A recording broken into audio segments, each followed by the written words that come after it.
Christian Ousmane. Madame, Monsieur, bonsoir, ravi de vous retrouver en direct comme chaque dimanche soir pour parler football dans votre émission Canal Foot. Et au sommaire de ce 11e numéro de la saison, le football plein les yeux. En tout cas, pour un mois, vous aurez à voir pas mal de matchs, 3 par jour en tout cas, pendant un bon moment, avec le mondial qui débute aujourd'hui donc du côté du Qatar avec une cérémonie d'ouverture grandiose. Aujourd'hui à Doha, on reviendra sur le premier match, sur cette cérémonie, cette défaite du pays organisateur, donc le Qatar, 2-0 face à l'Équateur. On parlera de l'équipe nationale A, cette défaite en Suède face à l'équipe locale, 2-0.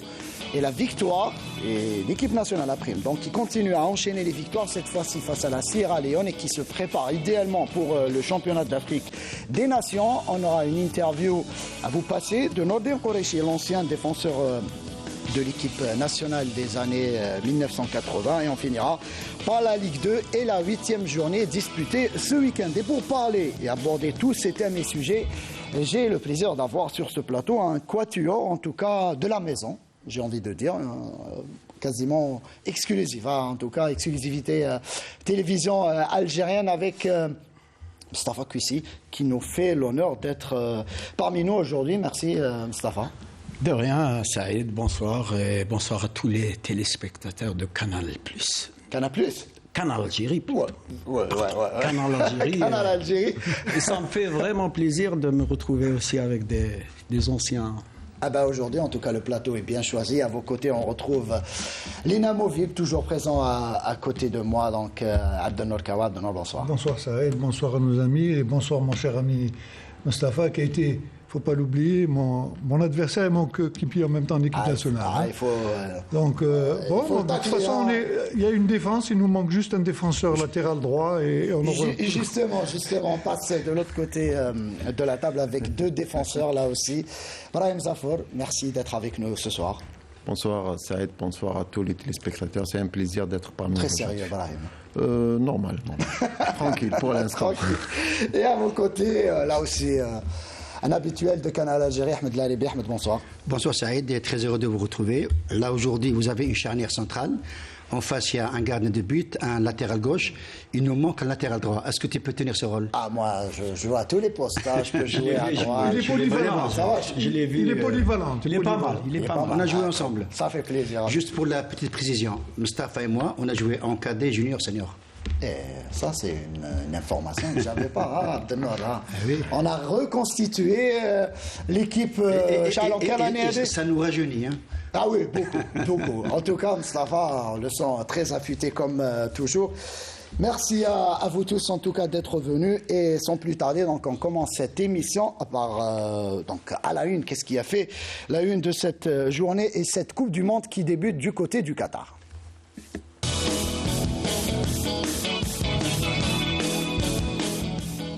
Et donc cette Coupe du Monde, donc je le disais, qui a débuté aujourd'hui du côté de Doha justement, et ce match d'ouverture qui a opposé la sélection locale, à savoir le Qatar à l'Équateur. On va revenir sur ce match dans quelques instants, mais je voudrais revenir avec vous, messieurs.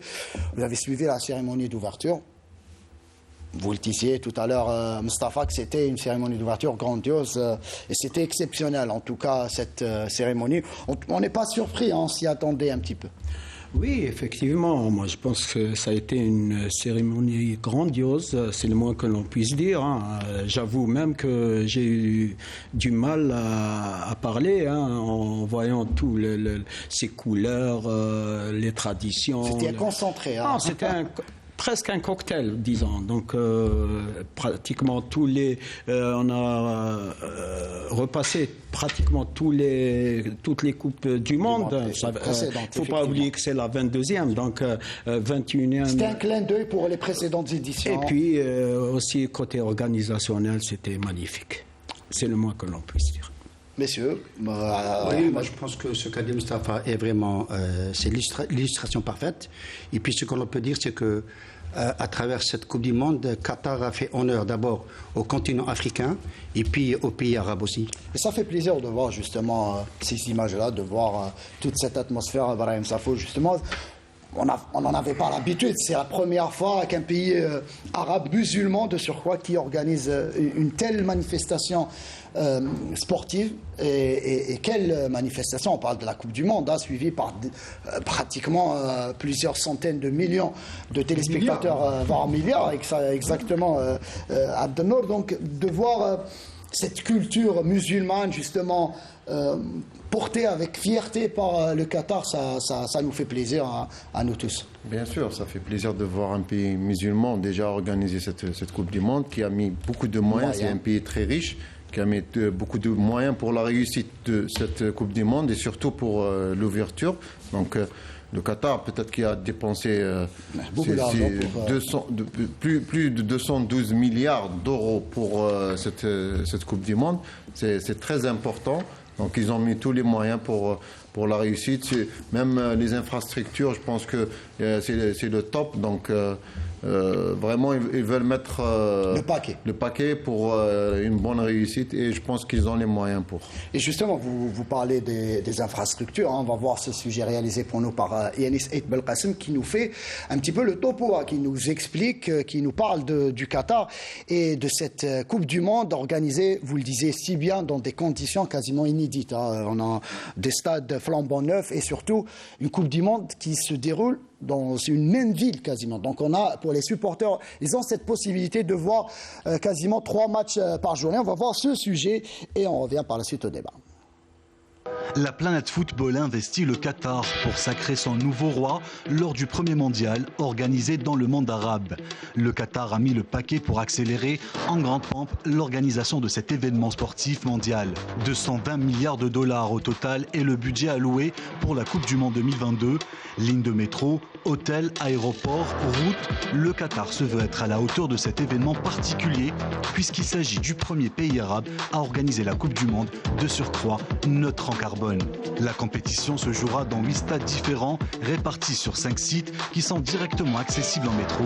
Le mythique stade Losil qui abritera la clôture de cette coupe d'une capacité de 80 000 places est le plus grand des stades, suivi du stade El Bayt avec 60 000 places. Les autres stades, à savoir stade Khalifa International, stade Education City, stade Ahmed Ben Ali, stade El Toumama, stade 974 et le stade El Janoub ont une capacité de 40 à 45 000 places.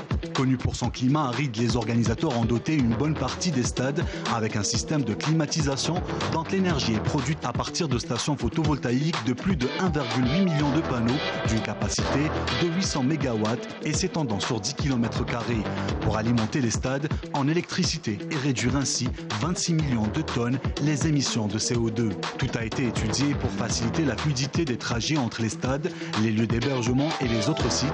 Certains stades seront desservis par une combinaison de métro et de navettes, notamment de bus électriques. Par ailleurs, une grande salle de rédaction a été mise à disposition pour la presse internationale. Après 12 ans de préparatifs, le Qatar a tout misé pour assurer la réussite de la Coupe du Monde. On vient de voir donc ce sujet signé Yanis Ait Belkacem justement sur cette Coupe du Monde, cette organisation de la Coupe du Monde. Abdelnour Kawa, on a vu les stades, des stades flambant neufs. Tous les moyens sont mis à disposition, en tout cas pour garantir une meilleure Coupe du Monde quasiment de l'histoire. Cette Coupe du Monde qui intervient à une période de l'année assez inédite là aussi, puisque généralement on retrouve la Coupe du Monde en fin de saison. Donc et là c'est différent. Et ça, voilà, et ça va aider au beau spectacle en tout cas.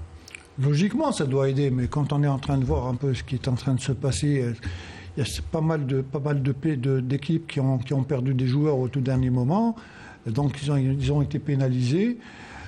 Mais en parlant un peu de l'organisation de la Coupe du Monde au Qatar, c'est quelque chose de féerique, il faut le dire. Ces stades ont poussé comme des champignons, et quel stade quand on sait que le confort qui existe au niveau non seulement des tribunes, mais on a vu un peu la pelouse sur laquelle il y a eu le match d'ouverture, c'est extraordinaire. Donc moi je pense que le Qatar a mis tous les moyens pour réussir cette Coupe du Monde et je suis persuadé qu'elle sera une grande réussite. Ça va justement sur les infrastructures, quand on est joueur, vous l'étiez tous autour de cette table, quand on évolue dans des terrains aussi somptueux, des stades flambant neufs, je le disais, ça aide aussi disons, au football, au spectacle. Là aussi, ça permet aux joueurs de jouer dans des conditions parfaites. Et justement, au final, on aura droit à une Coupe du Monde, en tout cas à des matchs spectaculaires. Oui, personnellement, je suis très très optimiste quant à la réussite. Donc, au niveau bien sûr, au niveau du jeu, j'y arrive. Donc, quand il y a des pelouses bien entretenues, et comme on en a vu tout à l'heure avec le match d'ouverture, moi, je dis, c'est un plus pour les joueurs, parce que jouer sur une pelouse vraiment, comment dire, un tapis. Presque un tapis, voilà. C'est un tapis, donc ça peut te permettre que de progresser, de jouer mieux, les images, de te motiver aussi, et puis ça aide le beau jeu. Voilà. Très très bien. Pareil, Ahmed. Oui, je pense que indépendamment de l'organisation, parce qu'on a vu des stades, pour moi c'est des bijoux. Et puis vous avez parlé de la qualité de la pelouse. Vous savez, avec cette pelouse que je considère comme un billard, ça favorise l'aspect de la technique individuelle et de la maîtrise de la technique individuelle. Ce qui veut dire que tout à l'heure, on avait vu le match, on a vu que Qatar et Équateur avaient cette maîtrise de la technique individuelle. La passe va dans le bon sens avec un bon dosage et toutes ces pelouses favorisent cette évolution. On a en principe avec nous en direct à partir de Doha Souhila Abada, justement, consultante média, productrice et enseignante à l'école supérieure de journalisme à Paris, qui est en principe avec nous en direct, je le disais, de Doha à travers Skype, parce qu'elle est avec nous, Mokhtar. Voilà, elle est avec nous pour justement prendre un petit peu la température de l'ambiance qui règne justement du côté de Doha. Souhila, parlez-nous justement de cette journée historique pour le Qatar et ce début du mondial avec cette cérémonie d'ouverture. Bonsoir déjà. Bonsoir tout le monde, bonsoir, merci pour cette invitation. Donc, vous voulez parler de la cérémonie d'ouverture que je vois, moi, c'est une cérémonie qui a été étudiée dans ses moindres détails. C'est une cérémonie dont je retiens deux personnages principaux, Morgan Freeman et le Qatari atteint de nénisme. Ce personnage extraordinaire qui a représenté le Qatar qui s'est... Pendant cette cérémonie d'ouverture, le Qatar qui n'a pas eu honte de se représenter via cette personne-là, via ce personnage-là. C'était extraordinaire. C'était le petit Qatar, le petit poussé qui sort de nulle part et qui fait descendre Morgan Freeman à son niveau, à lui, pour discuter avec lui. Le Qatar nous a donné aussi une leçon. Il faut rêver grand. J'étais témoin de la naissance de ce rêve. J'étais ici en 2010 quand le Qatar a eu l'occasion, quand le Qatar a gagné l'organisation. Effectivement, quand le Qatar a eu cette organisation de la Coupe du Monde 2022, personnellement, je n'y ai pas vraiment cru, comme beaucoup d'entre nous, je suppose. Je pensais que le Qatar voyait très grand. Je pensais que c'était un rêve impossible. Et je pense que le Qatar aujourd'hui, avec la cérémonie d'ouverture qu'il nous a présentée et qu'il a présentée au monde entier, il a fait taire toutes les critiques. Nous avons assisté tous à une campagne acharnée un peu contre le Qatar ces dernières semaines. Elle s'est multipliée ces derniers jours. C'était une campagne qui était un petit peu... Elle est devenue insupportable. Exact. Les derniers moments, elle est devenue un petit peu insupportable. C'était un petit peu contre les Arabes et les musulmans. C'est comme ça que je l'avais ressenti en discutant avec des journalistes ici, des journalistes...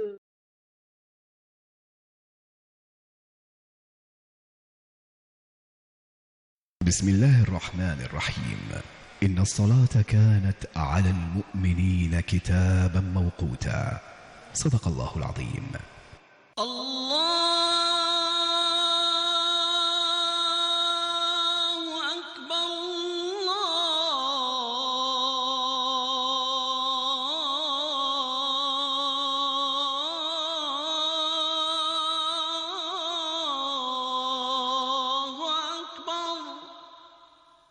أشهد أن لا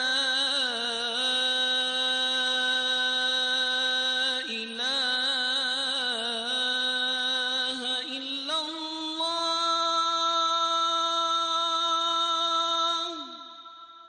أشهد أن لا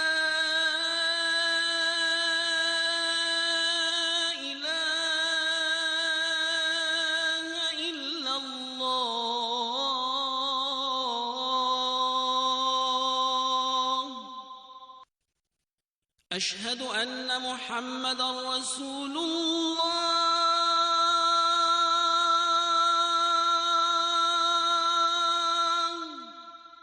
أشهد أن محمدًا رسول الله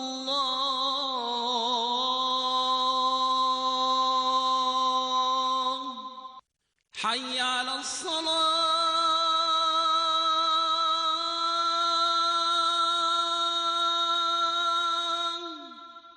حي على الصلاة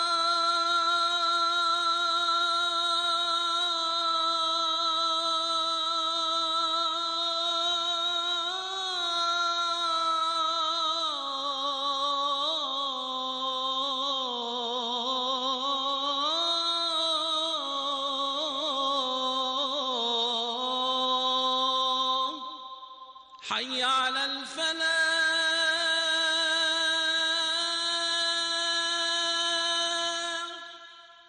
حي على الفلاح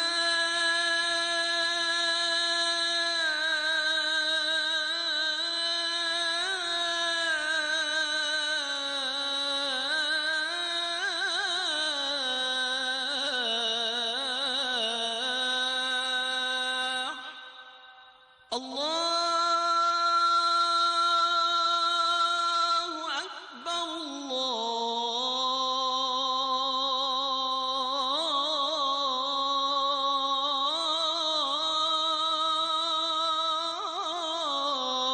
الله أكبر لا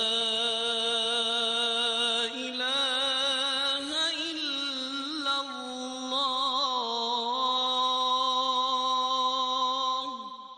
اللهم رب هذه الدعوة التامة والصلاة القائمة آت محمدا الوسيلة والفضيلة والدرجة الرفيعة وابعثه اللهم مقاما محمودا الذي وعدته. Au dernier moment, elle est devenue un petit peu insupportable. C'était un petit peu contre les Arabes et les musulmans. C'est comme ça que je l'avais ressenti en discutant avec des journalistes ici, des journalistes étrangers, des journalistes français, pour ne pas les citer. On sentait l'acharnement, en tout cas, de certains médias occidentaux qui n'arrivaient pas justement à admettre qu'un pays frère comme le Qatar, pays arabe et musulman, pouvait justement organiser un tel événement. Tout à fait, tout à fait. C'est comme ça que ça a été ressenti aussi ici au Qatar. Nous l'avons ressenti, mais aujourd'hui, ce soir, nous avons vu que le Qatar avait répondu à cette campagne. Il avait répondu au racisme par la tolérance, par l'hospitalité, par la paix. Ouvrir un mondial avec un verset coranique, ça, on ne pouvait pas en rêver. Le monde musulman ne pouvait pas rêver de ça. C'est plus que le football. Ça a été extraordinaire. Je pense que le monde musulman, il sera reconnaissant au Qatar pour cette belle cérémonie d'ouverture aujourd'hui. Et je vous dis encore que, par exemple, aussi le choix de Morgan Freeman, moi je pense que ça a été étudié dans les moindres détails, le choix de Morgan Freeman pour cette cérémonie d'ouverture. Je me souviens qu'en 2010, plutôt en 2009, une année avant le mondial africain, et c'était un mondial qui avait fait jaser aussi, les Africains ne sont pas prêts pour accueillir le mondial. Donc il y avait un film, Invictus. Morgan Freeman avait incarné le personnage de Nelson Mandela. Et Nelson Mandela avait dit à l'époque, je ne veux que Morgan Freeman pour jouer son personnage. C'était le film de la Coupe du Monde de rugby en 1995 qui avait unifié les Sud-Africains. Je pense que le choix de Morgan Freeman ce soir, dans la cérémonie d'ouverture, c'était aussi un message très lourd de sens. Justement, Souila Abada, on vous sent très très fier en tout cas aujourd'hui, vous êtes algérienne aussi, mais on vous sent fier en tout cas de cette réussite et j'en doute pas que ça va être une réussite pour le Qatar, cette Coupe du Monde, cette organisation au Qatar. Et je le disais aussi, c'est plus que du football, là aussi on parle aussi d'une volonté des Qataris, du monde musulman, de prouver au monde entier qu'un pays comme le Qatar peut organiser une telle compétition. Je pense que c'est une fierté pour tous les musulmans et pour tous les Arabes. Je ne suis pas là pour défendre les Qataris. Ils sont assez grands pour se défendre eux-mêmes. Je pense qu'ils l'ont déjà fait. Mais je crois que cette campagne, elle a été aussi dénoncée par les Occidentaux eux-mêmes. Je ne sais pas si vous avez entendu le président de la FIFA le dire lui-même. Il a dit nous devons, en tant qu'Occidentaux, nous devons présenter des excuses au monde arabe. Nous devons nous excuser pendant les 3000 ans à venir pour ce qu'on a fait les 3000 ans passés.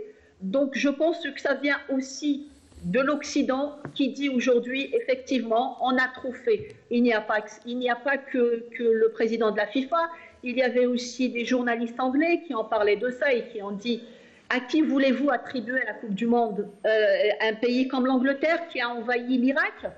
Et aujourd'hui, on en voit les conséquences. C'est pas moi qui le dis, c'est les journalistes eux-mêmes. Ils étaient là, ils ont vu. Et le Qatar, je pense qu'il a effectivement donné une leçon aujourd'hui au monde entier, parce qu'il a répondu à cette haine, à ce racisme, à cette islamophobie. Il a répondu par la paix, il a répondu par l'hospitalité. Je ne sais pas si vous avez vu comment les joueurs ont été accueillis, que ce soit au niveau de l'aéroport de Doha ou alors au niveau de leur chambre d'hôtel. Et eux-mêmes, j'ai vu vos invités sur le plateau parler des stades. Effectivement, ils ne rêvent pas de jouer dans des stades comme ça, dans des conditions aussi extraordinaires.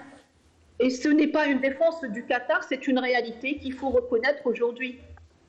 Justement, Souila, vous êtes, je le disais, Souila Abada, vous êtes au Qatar actuellement et justement, parlez-nous un peu de l'ambiance qui règne dans ce pays, à Doha, justement, avec l'arrivée massive depuis quelques jours maintenant des supporters quasiment venus de partout, du monde entier. Parlez-nous de l'ambiance qui règne là-bas, justement. Est-ce que c'est... Voilà, j'imagine que ça fait... On aurait aimé être à Doha aujourd'hui pour justement partager avec vous ces scènes. Marhaba bikoum. On sera très contente. On aurait voulu que les Verts soient là. Donc, il y a un forfait aussi, il y a un forfait pour ce mondial. La meilleure équipe d'Afrique pendant 4 ans qui n'est pas ici, c'est vraiment dommage. On ne parle pas seulement des forfaits des joueurs qui sont partis comme Benzema, mais on parle aussi du forfait des Bleus, plutôt des Verts, et c'est vraiment dommage. L'ambiance, en effet, c'est une ambiance excellente. Vous allez la vivre à travers les images pendant tout un mois. C'est extraordinaire ce qu'il y a il y a beaucoup de choses. Le Qatar, il n'a pas organisé cette Coupe du Monde uniquement sur un plan footballistique. Vous pouvez constater, vous allez le constater pendant un mois, qu'il y a beaucoup d'autres choses, beaucoup d'autres choses qui ont été organisées. On l'a vu par le passé, puisque le Qatar a organisé aussi des compétitions importantes sportives. Je parle évidemment de la Coupe du Monde de handball. Il y a aussi la Formule 1 et pas mal de sports et d'activités sportives qui sont organisées par le Qatar. Le football, évidemment, avec la Coupe arabe l'année dernière, remportée par l'équipe algérienne. Et on l'a vu, ces images exceptionnelles, notamment de cette victoire des Verts en Coupe arabe. Tout à fait. De toute façon, rien n'a été fait au hasard. Moi, je peux vous dire, en tant que personne qui est témoin de ce rêve qatari, ce rêve très grand depuis 2010, tout a été préparé. Il y a beaucoup de personnes qui vont dire que ça a été acheté. On en a parlé, ils ont parlé en 2010, ils ont dit que le Qatar avait acheté cette organisation de la Coupe du Monde. Moi, je peux vous dire que Je ne sais pas si ça a été acheté ou pas. Je ne vais pas l'affirmer ou l'infirmer. Mais ce que je peux vous dire... Souheila, juste pour rappeler, il y a un comité exécutif de la FIFA qui a voté. À ce moment-là, il y avait des membres au sein de ce comité qui a voté et qui a choisi le Qatar plutôt que les États-Unis. Donc ça, c'est en toute sportivité, il fallait accepter la victoire du Qatar, hein, c'est tout. Hein. Mais il n'y a pas que ça. Je peux vous dire juste peut-être quelques informations que beaucoup de personnes ne connaissent pas. Je ne sais pas si vous vous rappelez, si c'était une équipe ou un pays qui avait déjà en poche cette victoire pour l'organisation du mondial en 2010, je veux dire. Hein, donc, s'ils avaient déjà ça en poche en 2010, je pense que c'était un pays ou une équipe. Moi, je connais l'équipe qui est partie à Zurich. Donc, et je savais que c'était des gens qui n'étaient pas au courant de rien du tout, y compris les grands responsables. Je ne sais pas si vous vous souvenez, le Cheikh Hamed, le père de l'émir actuel, juste après Zurich, il est parti où? Il est venu en Algérie. Il avait un déplacement en Algérie. Il n'est pas retourné à Doha. Il est venu en Algérie. D'ailleurs, il avait fêté ça à Alger, d'abord. Ça, c'était très significatif. Il est venu à Doha, Cheikh Hamed Ben Khalifa. Après Zurich, il est directement venu à Doha. Je connais l'équipe qui est revenue à Doha. C'est une équipe qui n'avait même pas un drapeau dans l'avion du retour. Et pour l'anecdote, comment ils ont fabriqué ce drapeau? Ils ont pris le khimar de Sheikh Hamouza avec la mère de l'émir actuel, avec une nappe. Donc, les couleurs du Qatar, c'est le bordeaux et le blanc. Et ils ont cousu un drapeau qui est aujourd'hui. Tout à fait. Si c'était une équipe qui était sûre d'avoir cette organisation de la Coupe du Monde, je pense qu'ils se seraient préparés. Parfait, merci. Je vous remercie, Souheila Abada, d'avoir été avec nous. Je rappelle de Doha, justement, capitale du Qatar. Je rappelle, vous êtes consultante, média, productrice et enseignante à l'École supérieure de journalisme à Paris. Vous êtes algérienne et profitez justement de ces moments de joie du côté du Qatar. Un mot, messieurs, sur justement brièvement sur cette campagne de dénigrement qui vise le Qatar depuis quelques mois maintenant, qui s'est accentuée ces derniers jours justement à l'approche de cette Coupe du Monde. Moi, je pense que cette campagne les a beaucoup plus motivés qu'autre chose. Donc, ils tenaient coûte que coûte à ce que cet événement planétaire soit une réussite totale. Donc, peu importe les critiques qui avaient été dites bien avant. Et ça ne date pas d'hier, ça fait des années qu'on a critiqué cette organisation. Et là, le Qatar est en train de prouver au monde entier qu'ils sont capables de relever des défis et d'être parmi les meilleurs. Merci messieurs, on va parler football à présent avec ce premier match tenu aujourd'hui, ce match d'ouverture qui a opposé le pays hôte, à savoir le Qatar, à l'équipe de l'Équateur, messieurs. Victoire de l'Équateur 2-0. Brahim Zafour, parlez-nous un petit peu de cette rencontre. Est-ce qu'on peut parler de logique respectée? C'est vrai que le Qatar, son équipe de foot, fait des progrès ces dernières années, mais ça reste un petit peu, pour une première participation, on sentait une équipe assez, mise sous pression, en tout cas pour un premier match historique, à domicile, face à ses supporters. C'était difficile pour le Qatar. Oui, sûrement, vu qu'elle a joué contre une équipe sud-américaine. Donc, on connaît le football sud-américain, c'est un football très imposant sur le terrain. Donc, par rapport à l'expérience qu'il y avait en face, je pense que le Qatar n'avait pas beaucoup de chance, vu que c'est une équipe qui est en train de se construire. Et en plus, peut-être qu'elle a trop préparé ce premier match, qu'elle est passée à côté. Et bien sûr, faut pas, même dans la réalité, on a vu 6 frappes de l'Équateur, 3 cadrées, dans 2 buts. Oui, il y avait de l'efficacité. Voilà, le Qatar a eu 5 occasions, 5 tirs au but et 0 cadré. Donc je pense que par rapport à l'efficacité, l'Équateur est plus expérimenté et aussi il a du métier. Donc pour jouer une équipe sud-africaine, il faut vraiment être une équipe chevronnée Mané, qui est avec beaucoup d'expérience. Ahmed, comment expliquer cette maladresse, notamment des attaquants qataris? Est-ce que, comme l'expliquait Brahim Safo, là aussi, peut-être il y avait cette pression de jouer à domicile, premier match de l'histoire du mondial pour cette jeune sélection?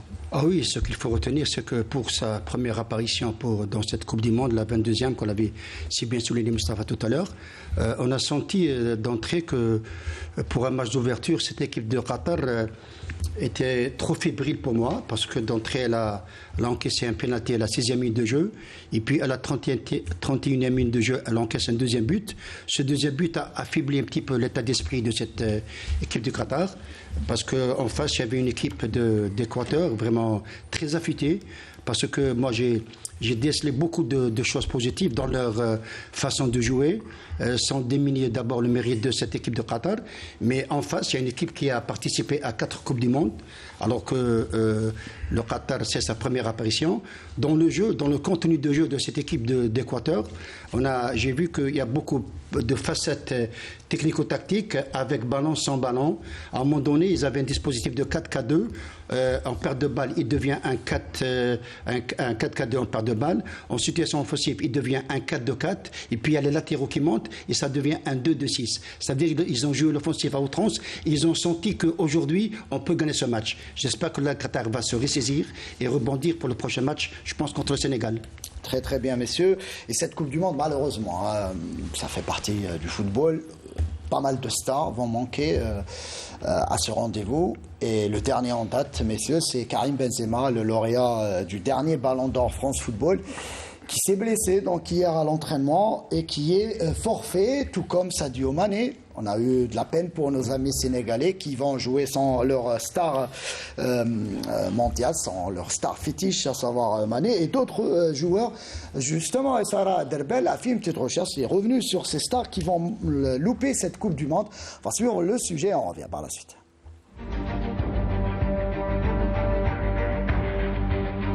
La Coupe du Monde du Qatar se jouera sans plusieurs grands noms du football mondial. Et pas de mondial pour le meilleur joueur du monde, Karim Benzema, forfait pour le plus grand.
Mustafa Kouissi, vous êtes Didier Deschamps, le sélectionneur de l'équipe de France, et vous avez 6 forfaits. Et pas des moindres, je parle des joueurs Benzema, Kanté, Pogba, Kipembe, Nkunku et Maignan.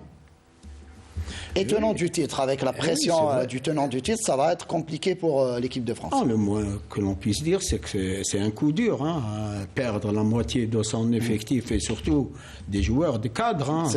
C'est des ex-champions du monde. Pour beaucoup, Kanté, Pogba, voilà. Donc il y a des joueurs qui ont quand même assez d'expérience pour pousser un peu les Bleus à aller de l'avant. C'est vrai, mais moi je ne m'inquiète pas trop. Sincèrement, Parce que pourquoi? Parce que je sais que par expérience, quand je parle de la sélection française, hein, je sais que derrière, il y a toujours un réservoir. Et on le voit durant les matchs de championnat un peu étrangers, hein, un peu dans toute l'Europe. Il y a toujours des têtes qui émergent. Et ça, je pense que c'est ça qui peut... C'est la force de la formation française. C'est ça qui peut donner un peu d'espoir à Didier Deschamps.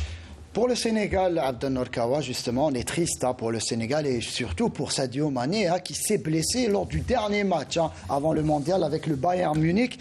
Et c'est tout un pays qui a pleuré son absence. Et comme par hasard, c'est le Ballon d'Or qui est blessé et son dauphin. Effectivement. Donc est-ce qu'il y a une malédiction? Et De Bruyne qui est troisième. Et en plus, à la veille de la Coupe du Monde. C'est ça. Bon, c'est vrai que le Sénégal va ressentir un peu l'absence de Mané, tout comme la France avec Benzema. Mais comme l'a dit Mustapha, la France a encore un réservoir énorme. Oui. Bon, le Sénégal, Mané aurait pu apporter beaucoup. Malheureusement, il ne va pas. Mais je pense que le Sénégal fera quand même bonne figure parce qu'ils ont quand même des joueurs qui ont de la classe. On va parler dans quelques instants justement des favoris et des chances justement des sélections africaines lors de cette Coupe du Monde. Là aussi, l'absence de pas mal de stars du ballon rond. Et on espère ne pas voir d'autres joueurs justement se blesser. On dit souvent, Ahmed, et vous pouvez me corriger, que cette période octobre-novembre, elle est souvent propice aux blessures musculaires notamment. Oui, ça dépend de l'état des joueurs à travers les compétitions là où ils jouent, parce qu'il y a des championnats qui sont vraiment très intenses, par contre d'autres ils sont moins intenses. Et puis vous savez, ainsi va le football. Quand c'est vrai que c'est la mort dans l'âme que d'abord Benzema, Sadio Mané. C'est frustrant, il faut le vivre d'abord. Oui, c'est une compétition qui revient chaque 4 ans. C'est un rêve pour tout footballeur. Voilà, et c'est pas donné à tout le monde de jouer une Coupe du Monde. C'est pas tous les jours que vous allez jouer une Coupe du Monde aussi. Maintenant, Benzema, Sadio Mané, et puis il y a d'autres. Ce qu'il faut retenir, c'est que peut-être que c'est une arme à double tranchant. Peut-être que le Sénégal, à travers l'absence de Sadio Mané, ils vont se métamorphoser pour offrir un bon parcours à Sadio Mané. Et puis, le pire ennemi d'un joueur de football, au 4, on le sait, ce sont les blessures. Et les blessures font partie du jeu. Donc tout à l'heure, Mustapha a parlé vous avez dit que Mustapha, il est reconverti en Didier Deschamps. C'est vrai, il a parlé de réservoir. C'est un véritable vivier. Mais c'est difficile quand même. C'est difficile, on ne peut pas remplacer les cadres. Ça y est, c'est vrai. On ne peut pas remplacer les cadres. Mais il y a des moments où il faut faire avec. Comment ça, il faut faire avec? Là, c'est le moment de lancer certains jeunes. Très bien. Pardon, juste pour Sadio Mané. Moi, je pense, c'est à mon avis personnel, je pense que c'est un peu différent par rapport aux joueurs de la sélection française. Pourquoi? Parce que Sadio Mané, qu'on le veuille ou non, c'est le buteur attitré de cette équipe. C'est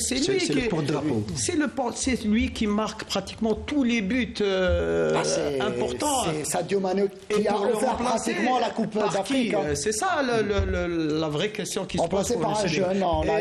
J'ai peur vraiment pour cette sélection sénégalaise. En tout cas, elle a perdu un atout vraiment très important et considérable. En parlant du Sénégal, Brahim Zafour, sur vos favoris justement, est-ce que vous pensez que le Sénégal, le Ghana et les autres pays africains justement ont les moyens, en tout cas, de faire, de créer la surprise et passer, ou plutôt aller le plus loin possible dans cette compétition? Bon, personnellement, actuellement, on peut pas juger vu qu'on n'a pas vu les premiers matchs parce que avant tout, on doit voir la réaction des équipes sur l'entame de la compétition pour essayer de tirer des conclusions parce que c'est très difficile de savoir le niveau de préparation de chaque nation. Et en parlant du Sénégal, c'est sûr que c'est une grosse perte pour le Sénégal, Sadio Mané, mais il ne faut pas oublier que le Sénégal a beaucoup de joueurs avec de grandes qualités. Ça va le permettre de plus chercher le collectif que de chercher à chaque fois Sadio Mané, parce qu'on a vu que le jeu du Sénégal se pose vraiment sur Sadio Mané, mais cette fois-ci, ils vont essayer de chercher plus leur collectif, vu que la qualité, elle existe, Et je pense que ça va pas. Bon, c'est sûr que c'est un vrai obstacle pour eux, mais si le premier match va bien se passer pour eux, je pense que pour la suite, ils vont se libérer. Mais pour les sélections africaines, on attendra le premier match pour essayer de tirer des conclusions, parce que c'est très difficile de savoir le niveau de la Coupe du Monde. Justement, Martin Hamani, notre rédacteur en chef, me fait rappeler justement la force de cette équipe sénégalaise lors de la CAN. C'était un jeu collectif plus qu'individualiste. Hein. Et on a vu et c'était sans doute ça l'atout majeur qui a fait que le Sénégal a remporté au final cette Coupe d'Afrique. Un beau jeu collectif. Ajouter à cela un joueur hors pair qui peut faire la différence, ça fait de vous une des plus grandes équipes. Déjà en Coupe d'Afrique, ils l'ont prouvé.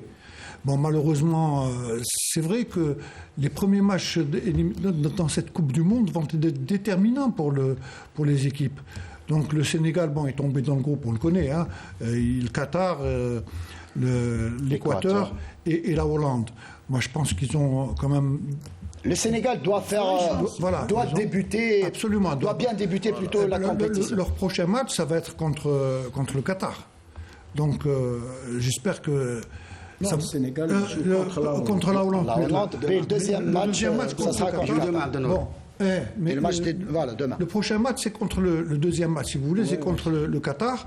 Là, ils ont intérêt à gagner s'ils veulent aller. Parlez-nous des favoris. Hein. Je vais faire un tour de table. Je commence par vous, Kwesi. Votre favori pour cette Coupe du Monde et l'outsider, si on peut parler aussi d'un outsider pour vous. Je n'ai pas une boule magique, mais il faut la frotter. On va l'enregistrer l'émission en tout cas, et on verra qui aura eu raison. Sincèrement, je pense qu'un pays sud-américain peut aller loin. Ça peut être le Brésil, ça peut être l'Argentine. Déjà, ce sont deux... Vous êtes plus Argentine ou de Messi ou Brésil, Neymar? Non, beaucoup plus Brésil actuellement. Bien sûr. Mais j'aime aussi l'Argentine. Bon, et puis en Coupe du Monde, il peut y avoir des surprises. Justement, la surprise, selon vous. La surprise, ça peut être un pays qu'on n'entendait pas. Lequel? Donnez un, mouillez-vous, un nom, voilà, on aimerait avoir un nom. Réfléchissez, messieurs. Il faut bien frotter. Hein. Je vais bien frotter, je vous répondrai tout à l'heure. Allez, voilà, ça me donne justement votre favori et l'équipe qui va peut-être créer la surprise selon vous. Bon, comme ça fait très longtemps que cette Coupe du Monde n'a pas été voyagée en Amérique du Sud, moi je suis... il est impensable avant une Coupe du Monde de ne pas pronostiquer le Brésil. De toutes les façons, encore plus cette nouvelle génération. Il faut préciser que le Brésil n'a jamais raté une Coupe du Monde. Maintenant, avec les joueurs qu'ils ont, un Neymar qui est au meilleur de sa forme, hein, et pour moi il y a le Brésil. En second, l'Argentine automatiquement, ça serait le gâteau sur la cerise pour Messi, parce que ça va être sa dernière Coupe du Monde. Donc, et c'est le seul trophée qui leur manque. Moi je pense que cette année, Messi... Il y a eu un problème d'adaptation. Il y a toujours eu des problèmes avec cette équipe d'Argentine. Mais là, je crois qu'il y a un consensus avec Messi pour essayer de remporter cette coupe. En troisième position, il ne faut pas oublier, il y a l'équipe de France, malgré toutes ces défections. L'équipe surprise, selon vous? L'équipe surprise, moi, je pense que ça va être peut-être, en finale, peut-être le Danemark. Le Danemark, moi j'ai réfléchi, ça y est, j'ai trouvé.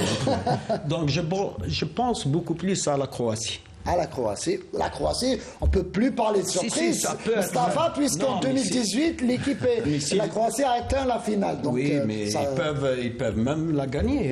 Donc cette fois-ci, vous pensez que la Croatie peut faire...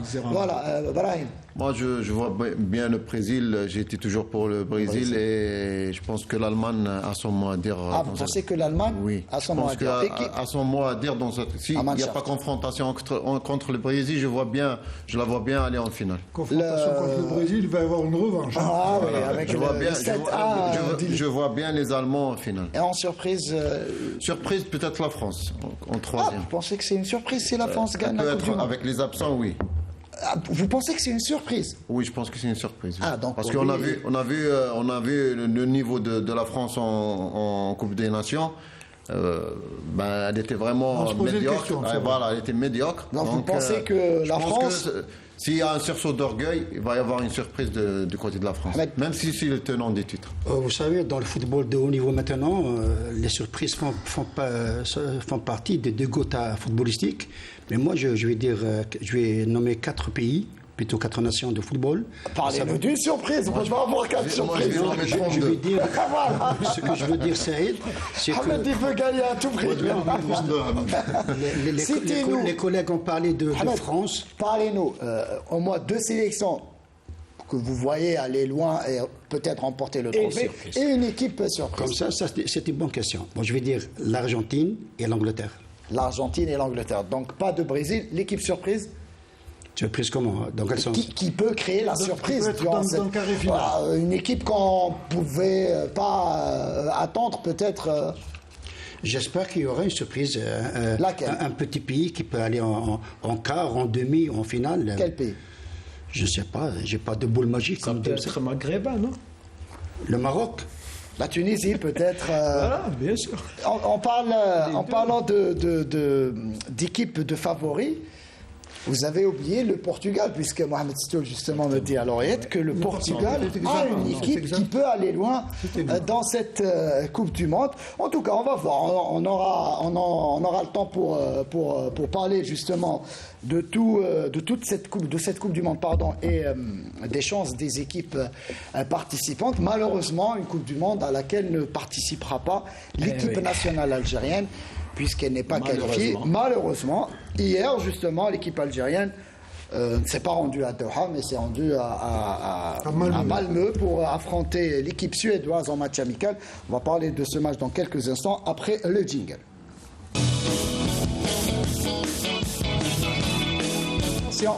Attention, on est en direct, ça parle beaucoup, hein. Ça pronostique ici. Mustafa, il est chaud. Il est chaud, justement. Il défend le Brésil, en tout cas, jusqu'au bout. Messieurs, je parlais donc de ce match Suède-Algérie qui s'est disputé donc hier soir du côté de Malmö. Il faisait froid du côté de Malmö, ça. Il n'y a pas de surprise concernant le climat en Suède. Et il y a eu défaite, malheureusement, des Verts 2-0. On va voir tout ça en compagnie de Fatih Abada qui nous résume la partie. La sélection algérienne s'est inclinée ce samedi soir en terre suédoise 2-0 pour son deuxième match amical de la trêve internationale. Pas de quart d'heure d'observation entre les deux équipes. Les Fennecs ont entamé fort la rencontre sur la pelouse d'Eleda Stadium de Malmö. Gauche, il n'aurait pas se laissé faire. Là, Mandé, justement, en couverture, pas de couverture. Non, voilà, le problème récurrent, on l'a dit et on le souligne tout le temps. Le vrai problème qui se pose actuellement et le premier problème qui se pose à l'équipe nationale, c'est l'axe central. On n'a pas encore trouvé une paire axiale qui joue et qui donne de la garantie. Et c'est pour ça que ça m'a étonné, moi, de ne pas voir Tougaï qui a fait un excellent match. Même en septembre. Exactement. Face à la Guinée. A trop changé, Saïd. Si tu changes trop cette paire, il faudrait un jour arriver à stabiliser l'axe central. Bien sûr, on dit souvent que l'axe central, c'est la plaque tournante, bien sûr. Justement, bien sûr, d'une équipe. Brahim, je reviens vers vous justement. Maintenant, on va parler avenir, puisqu'on...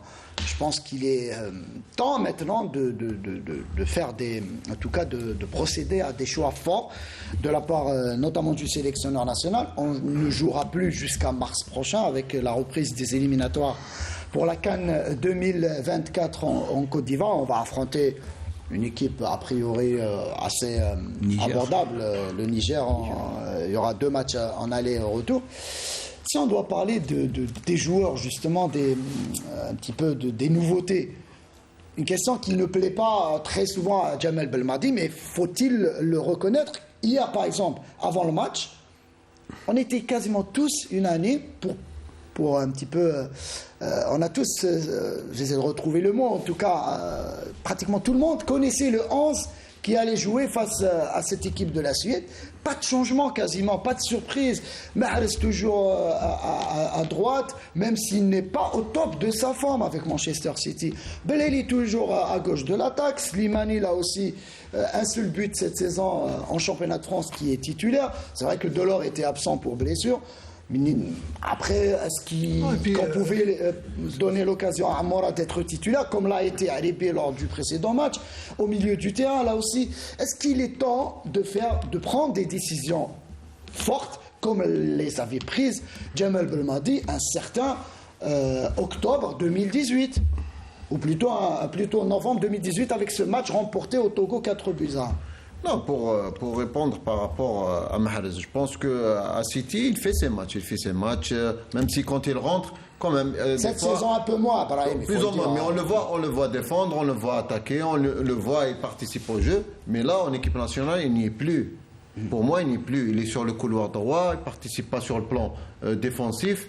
Il attend juste que le ballon lui parvient pour pouvoir jouer. Mais pour moi, il ne fait plus d'efforts en équipe nationale.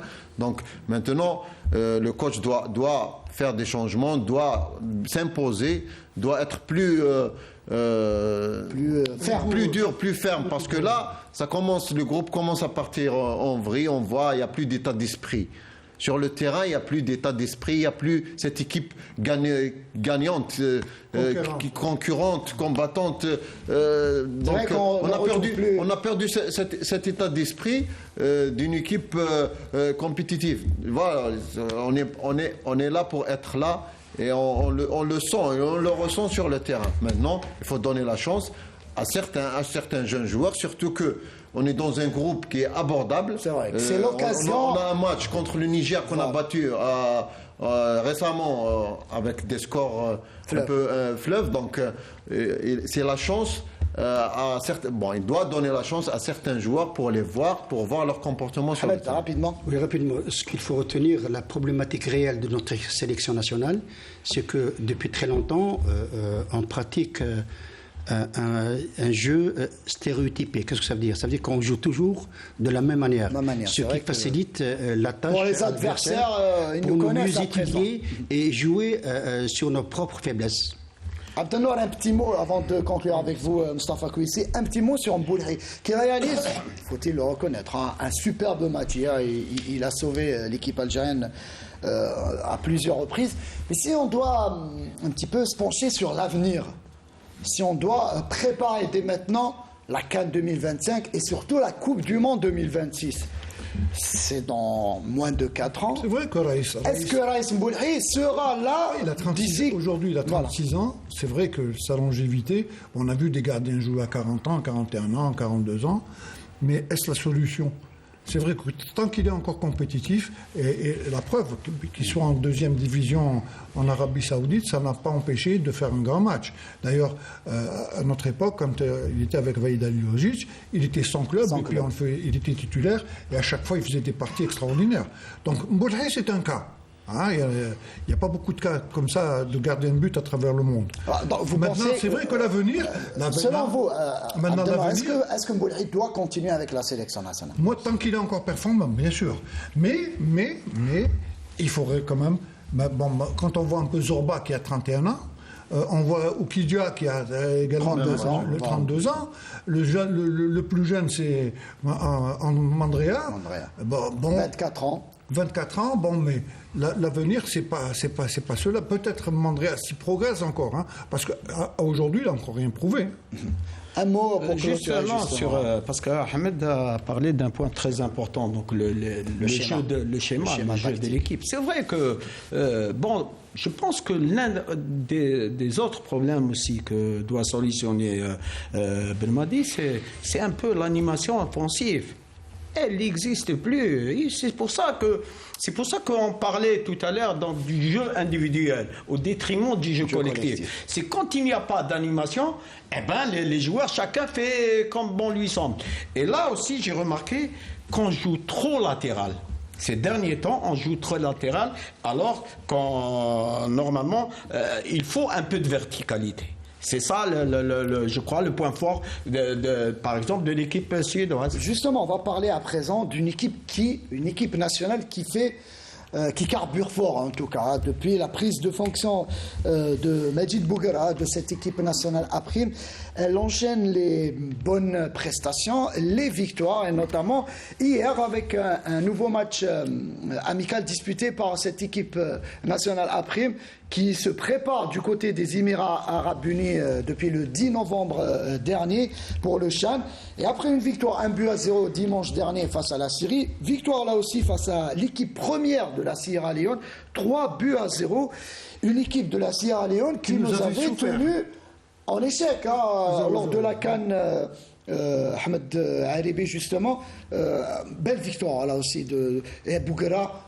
Chapeau à Majid Bouguera qui fait un excellent travail avec cette équipe nationale. Ah oui, ce qu'il faut dire sur cette équipe A' dirigée par M. Bouguera, je pense que tout baigne dans l'huile parce que actuellement il a les meilleurs joueurs de l'Algérie.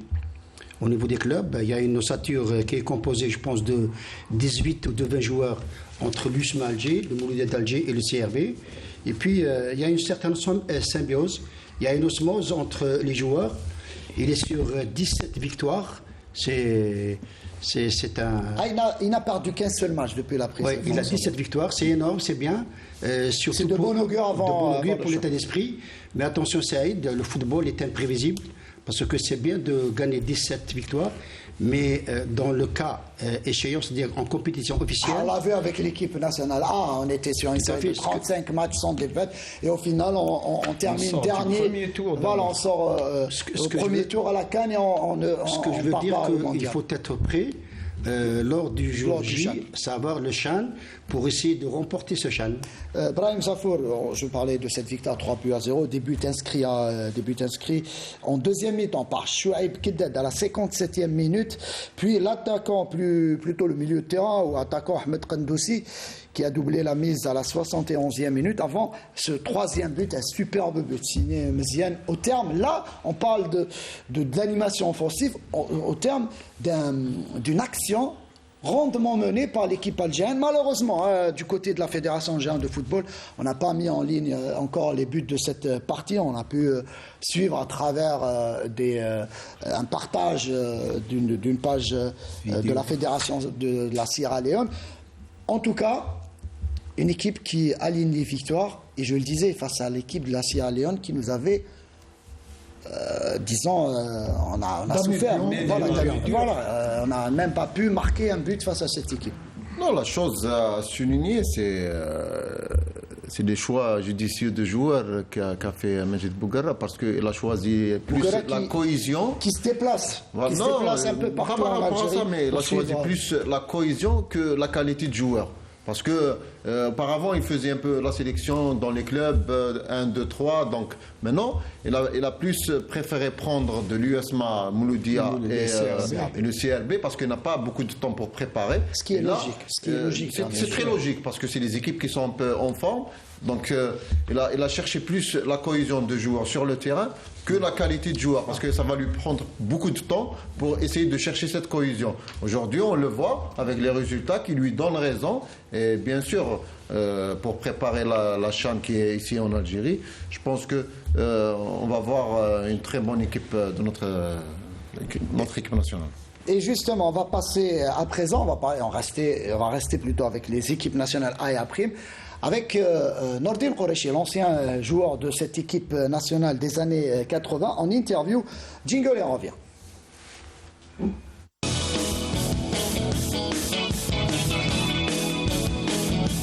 Je le disais, donc Nordin Qureshi, que j'ai rencontré la semaine dernière à Oran, présent en Algérie pour assister au jubilé de Drid Nasraddin. Nordin Qureshi nous parle justement de l'équipe nationale. Il tient, en tout cas pour sa part, l'interview a été effectuée avant les 2 matchs de l'équipe algérienne. Lui, il demande justement plus de patience et justement de soutien pour cette équipe algérienne, mais aussi il nous parle justement du travail réalisé par Majid Bouguera à la tête de cette sélection des A'. On l'écoute, voilà.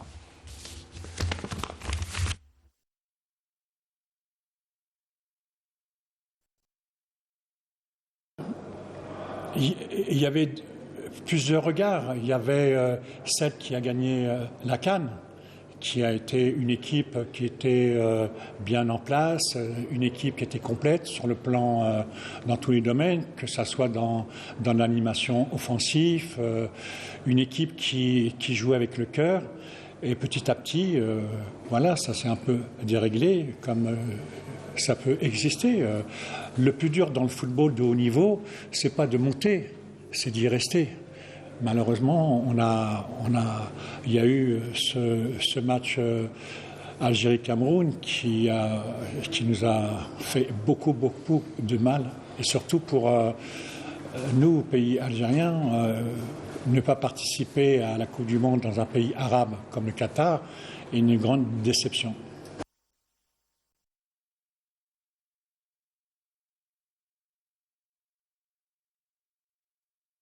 Moi, l'avenir, je pense qu'il faut être optimiste. On a trop tendance en Algérie d'être toujours dans la critique et de ne pas soutenir cette équipe. Restons derrière le sélectionneur, restons derrière les joueurs. L'Algérie a besoin d'être confrontée et confortée dans la mesure où on a quand même montré de belles choses.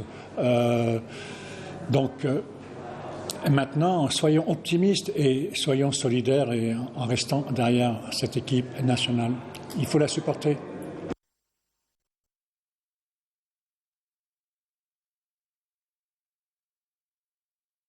Alors, je vais te répondre, non, je ne comprends pas.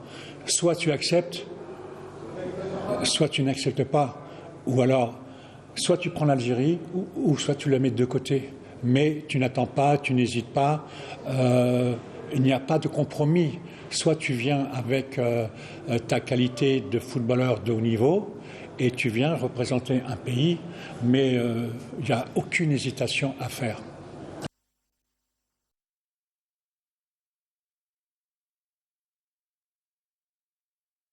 Non, je ne les comprends pas. Je ne les comprends pas. Il n'y a pas à comprendre. Il y a soit tu acceptes, soit tu n'acceptes pas. Voilà, moi je pense que honorer un pays porte. Tu sais, je vais te répondre différemment. On pose souvent la question, c'est quoi ta plus belle victoire en équipe d'Algérie? Tu sais ce que j'ai dit?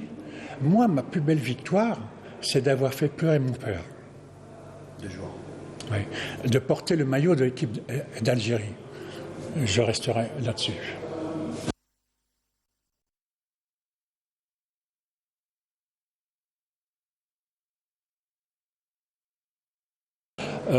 Ce qui fait à l'heure actuelle, pour un début de carrière en tant qu'entraîneur, est formidable. Donc, encore une fois, c'est toujours la même chose. Laissons travailler les techniciens et ils ont besoin des supporters, ils ont besoin de la presse, ils ont besoin d'une franchise. Donc, et pour cela, restons derrière Bougui. Et Bougui, c'est encore un grand nounours. C'est quelqu'un qui a un grand cœur et qui a ses qualités, qui a aussi ses sensibilités.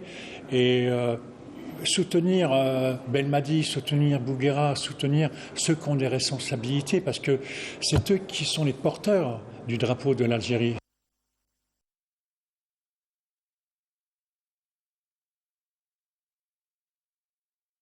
Je dis qu'il l'a mérité. Il l'a mérité par son travail. Donc, il n'y a que par le travail qu'on réussit à avoir des résultats. Donc, je lui souhaite, moi, tout le bonheur possible parce que c'est quelqu'un qui est cohérent, qui a passé ses diplômes, qui est à l'écoute. Voilà. Maintenant, il va rencontrer des problèmes. Ça sera à lui de savoir les résoudre, mais avec discernement et surtout avec simplicité.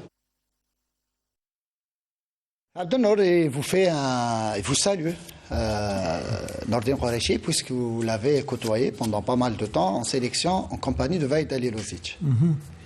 Oui, c'est un ami. Hein.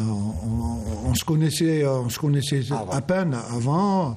J'avais eu l'occasion de le rencontrer pendant des cérémonies. Et là, c'est devenu un ami. On a quand même travaillé près de 3 ans ensemble. C'est quelqu'un d'extrêmement gentil, qui a un grand cœur. Et je ne garde que de bons souvenirs de Nordin. D'ailleurs, je le salue. Très très bien, on passe à la dernière rubrique de l'émission qui concerne la Ligue 2.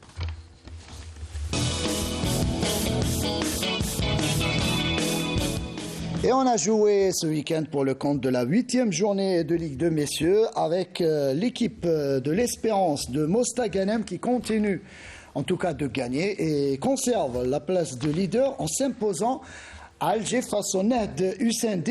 Et rien ne va plus du côté du NED, messieurs, avec cette nouvelle défaite. Et je le disais, donc cette victoire 2-1 de la part de cette équipe de Mostaganem, Brahim. Je pense Mostaganem qui essaye de gagner déjà son billet d'accession plus rapidement avec un parcours quasi... On voit les images de cette partie. Un parcours quasi parfait. Cette victoire et un match nul, c'est presque le même parcours que le CRB en Ligue 1. Donc, il est en train de gagner presque tous les matchs. Il a fait un faux pas, un match nul qui lui permet de prendre le large avec 5 points d'avance. Justement, cette équipe de Mostaganem qui a 5 points d'avance, vous le disiez si bien, Brahim Safour, Abdelnour qui prend le large quasiment après 8 journées devant l'équipe de Mechria et Beni Akenoun qui comptabilise 17 points chacun. On en avait déjà parlé, hein. On avait dit que ça va être beaucoup plus facile pour le groupe de l'Ouest puisqu'on avait vu que Mostaganem avait démarré en trombe et il continue à le faire. Donc moi, je le vois bien partir pour l'accession. Hein. Bon, le championnat est à peine à 8 matchs, il reste quand même 22 matchs, donc ça va être encore long, mais je pense qu'ils ont déjà pris une option pour l'accession. Là aussi, un mot sur le NED.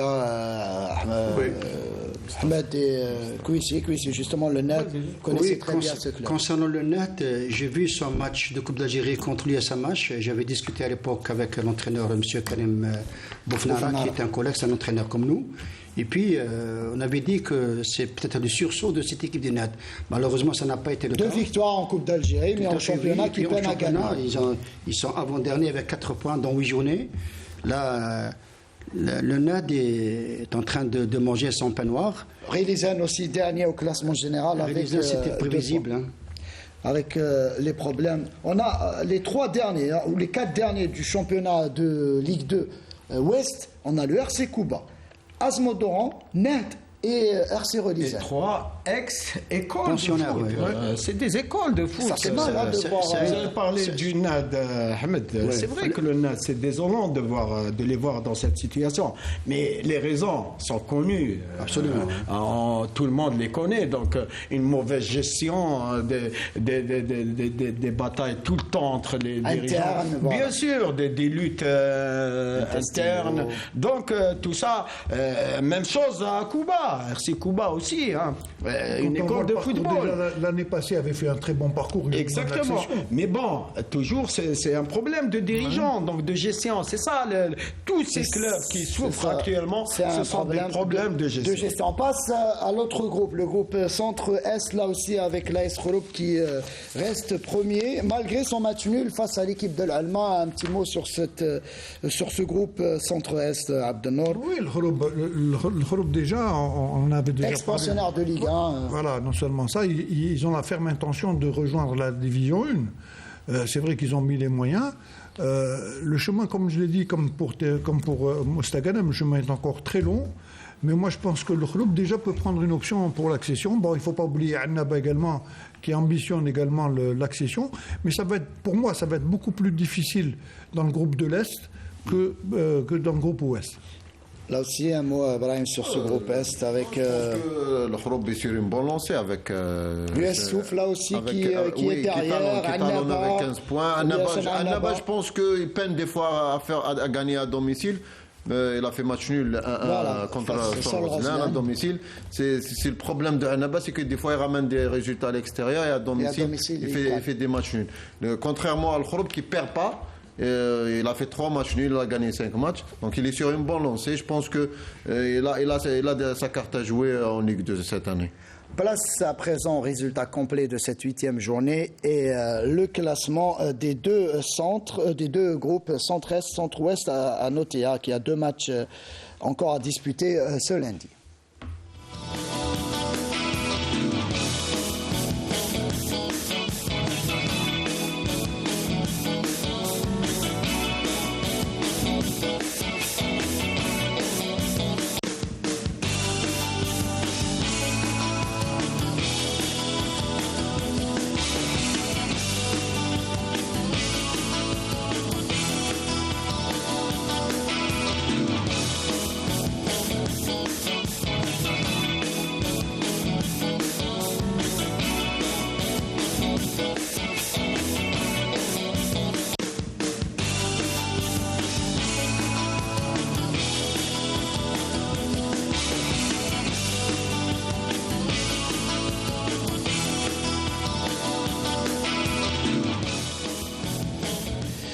Merci messieurs d'avoir été avec nous pour cette émission. Merci Mustapha, on espère vous revoir très bientôt avec nous. Bien sûr, on est à la maison. C'est difficile de vous sortir de la maison. Surtout un mois d'hiver qui s'annonce. Non, sérieusement, c'est avec vraiment un grand plaisir. Ça a toujours été un grand défenseur et qui avait une condition physique sur ça. Inégalée, même inégalable. Actuellement, même lorsqu'il joue, il est toujours en forme. Inégalable. Merci Abdelnour. Merci, c'est moi qui vous remercie. À dimanche prochain, Inch'Allah. Merci Brian aussi qui nous vient de Tizi Ouzou et qui toujours accepte avec sympathie notre invitation. Merci pour l'invitation. Je suis en train de déblayer là, c'est rien. Voilà, on compte sur vous justement. Ahmed Lalibi, là aussi, merci. Merci à vous. Il me semble qu'on a passé un bon moment ensemble. Ça fait très longtemps qu'on ne s'est pas réunis. Donc j'espère que... En tout cas, ça a été une émission 100% locale. Là, en tout cas, une équipe locale propre à la télévision publique. Je vous remercie là aussi. Je remercie toute l'équipe technique de la régie 2, Boulis, justement, qui était aux manettes à la réalisation. Hanal Belkhairi, Mokhtar Hammani, Mustafa Bouzil et toute l'équipe des caméramans et des techniciens. Je vous dis à dimanche prochain. Restez branchés sur Canal Algérie et profitez du football et de la Coupe du Monde. Au revoir.